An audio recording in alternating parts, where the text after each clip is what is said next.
How's it going, guys? Here's that update video that I promised you. Reason why I've been so busy is a lot of things have happened in a relatively short order between now and the last time I talked to you guys. One of the major things that happened is the last truck that I did the EGR delete on, that broke. I ended up swapping it out, getting a different truck. I will maybe do a EGR delete on that. If not, I might pay for that to happen just because the 3 bolts for the back plate that you need to put in place for the EGR. I don't know if I can get my meat clubs, these, back there to actually get those bolts off. So I just might pay for that to get swapped out. That was one thing. Next major thing is as you can tell, this is not the same place we did all those last videos. Why? Well, I'll tell you why. I bought my own house, and the reason why I bought that house is I'm standing in it right now. It came with this shop. It's roughly a 30 by 40 shop. There we go. With 16-foot walls or 16-foot ceiling. I put that in. I put in that second floor. I didn't get the chance to do a video, and it was too cold when we were doing it. I think when me and my dad was helping me with that, it was like 10 degrees above, and I had my forge rolling, and it almost got warm enough in here for us to want to take our hoodies off, but it was warm enough for the cold weather structural glue to settle in. So if you can't tell, this place kind of looks like a grenade went off in it. But I got all my tools here. Here's one project. I did record video on that, but my GoPro didn't record some of it, so I'm probably not gonna update that. I'll just give you guys, or upload that video. I'll just give you guys a quick little 1-2 on what this is. So we got 1/8" plate right here on the top. That's roughly 5 feet by 5 feet. And then I got angle iron right here. Got that all welded up in place. I got 2x2s for the square bracing or the cube that's underneath it. And then I took some 3/8 inch by inch angle iron, and I made a cross brace on there to make sure that anything I put on there isn't gonna fail or isn't gonna cause it to buck or bow. It's not a true welding table because I know for sure it's not perfectly level, but for an amateur metal guy, to get that done, it'll do well enough for me. All right, next project. If you watched the previous video, you saw that I was participating in the 2019 Openers Open. With me buying this house and everything, I'm a late entry, and SW Dweeb's the one who's putting it on. He's been kind enough to allow me to do a late entry, so I'm banging to go. I spent most of my morning here fabricating this box so I could put some Petrobond in it. I do have another half to that box, so I actually can have a drag and a cope. I'll show you that real quick.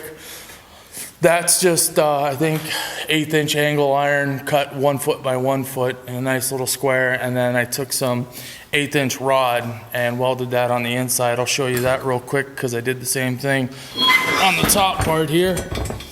So there you go. That's the rod that I put in there.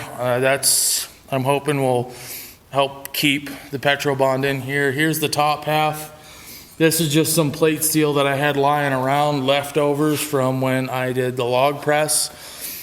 And I'll get to that here in a second because there's an update on that. It still works, but we'll go over that. This guy got 2 handles here on each side so I can lift it. These are offset a little bit, so I can only really put it on one way. And then I marked there one, and I got 2 ground marks there, and I'll show you that on the other half. So I have markings, let's see, yep, 1 and 2, yep. So that can only go on one way. That way when I ram it up, there's only one way it should go on. And I got those markings to let it. I'll show you real quick here. A little bit thicker than I wanted. This one came out okay by the time I get that ground down and everything.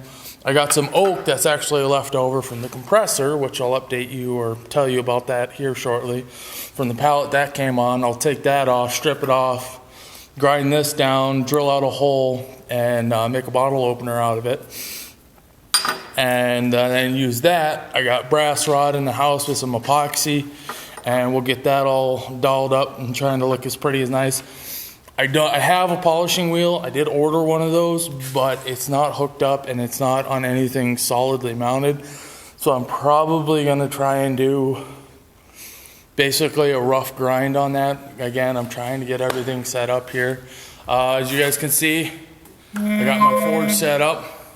Another difference is I got two of these cans. There's one, there's the other one. The one with the lid on it has oil in it. The other one's got water in it. Let's see what else. Yeah, I'll show you this. We got my stairs. The stairs have been load tested. And how do I know that they've been load tested? Well, I'm roughly 250 pounds, and I had two friends that were at least that. So you're talking 750 pounds alone, and then the air compressor. I'm gonna apologize, it's a little dark up here. I don't have lights. I got the wiring pre-ran for the lights, but they're not installed yet. But air compressors here. It's an industrial air. We picked that up from Acme Tool Crib here in the bigger town that's near us. 3-stage pump. It's supposedly rated for 20.6 CFM at 40 PSI, but if any of you guys know, I like Ave. He's another YouTuber. He explains on how that's a bunch of bullshit, and how they get those measurements and those readings.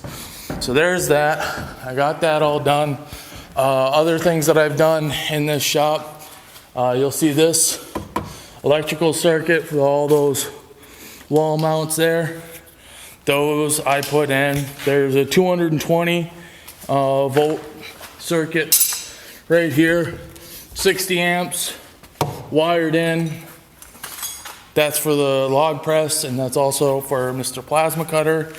I have the air compressor temporarily set up right now just so I can have air.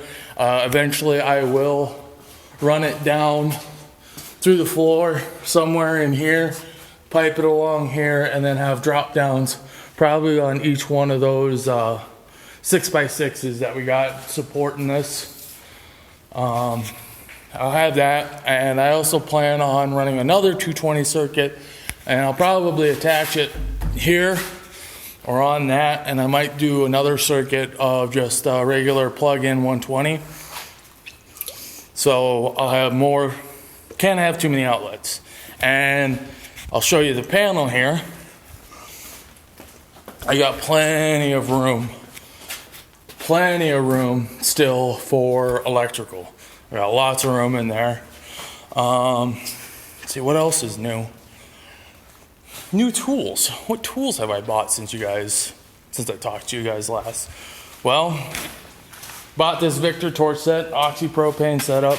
Yes, I'm gonna get a welding cart before anybody says anything, and I know that's a bad idea for it to be unsecured. I bought a little Lincoln electric welder.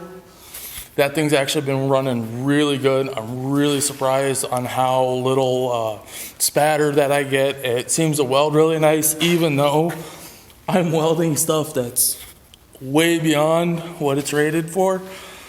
So there's that. Figured out a little bit more on my bandsaw. I bought it because I thought I could use it to cut steel. No, bad.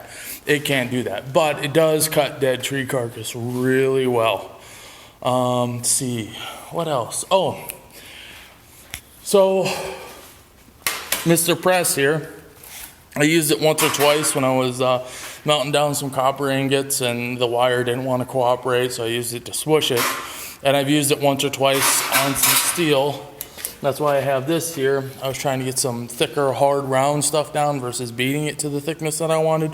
I was trying to use the press. And when this thing maxes out, what ends up happening is it cantilevers back as it maxes out on here. So I'm probably gonna end up having to make something to brace it here and then down backwards to help prevent it from kicking back. It's not bad, but I want it to be as precise as I can, because eventually that's probably what I'm gonna use to make my first real billet of Damascus, even though that's a way down the road. Smithing projects, I got some Ken's Custom Ironworks tongs right here. I need to finish those, get those ready so I have more than just 2 tongs. I got a rawhide mallet. That's, sorry. And I got something for that I'll tell you here in a second. Got a rawhide mallet, so when I do more decorative work, I'll be able to hammer it out and straighten it back out. With the dead tree that's now in my yard, I'll take a chunk of that, bring that in, and I'll have a wooden anvil so I can do some nice straightening on that. Another new tool purchase is I bought this bad boy at the Homeless Despot. So there's that. I replaced my stereo. I got this instead. The other one quit reading CDs. Don't know why. Let's see, what else? Yeah, I'm hoping by the end of the summer I'll be able to have this place spray foamed, and then I'll be able to start sealing up the ceiling once I get the electrical in place, so I can actually have some heat, or if I put heat in here, it'll actually be comfortable to work in it. And that's about it. I did do a little bit of work on my bike. Sadly, it wasn't finished in those bags. I'm gonna redress that in the future and get those bags working again. Now that I know a little bit more about working on metal and bending it. So I can do better than what I was doing on that first set. So I haven't given up on the bags for the V-Rod. You can see I got washer dryer parts around here. The reason why I have that is my dad's washer dryer went out. I didn't buy it from him. Like, he gave them to me, and I took them apart hoping that there'd be copper in there, but there wasn't. There was no fucking copper. It was all aluminum wiring. I was really pissed about it, but the sheet metal that came on the outside is going to be worthwhile. I'm already using the top of the dryer for a stand, and you can see also the drum from the dryer. That's making a nice little table currently. The rest of it I plan on using basically for spark shielding. Yeah. Oh, foundry. The foundry that I did build, I'll show you that here. I had a catastrophic failure of one of my crucibles. That's right here. I'll see if I can get this to where you guys can see it, but my crucible cracked wide open while I was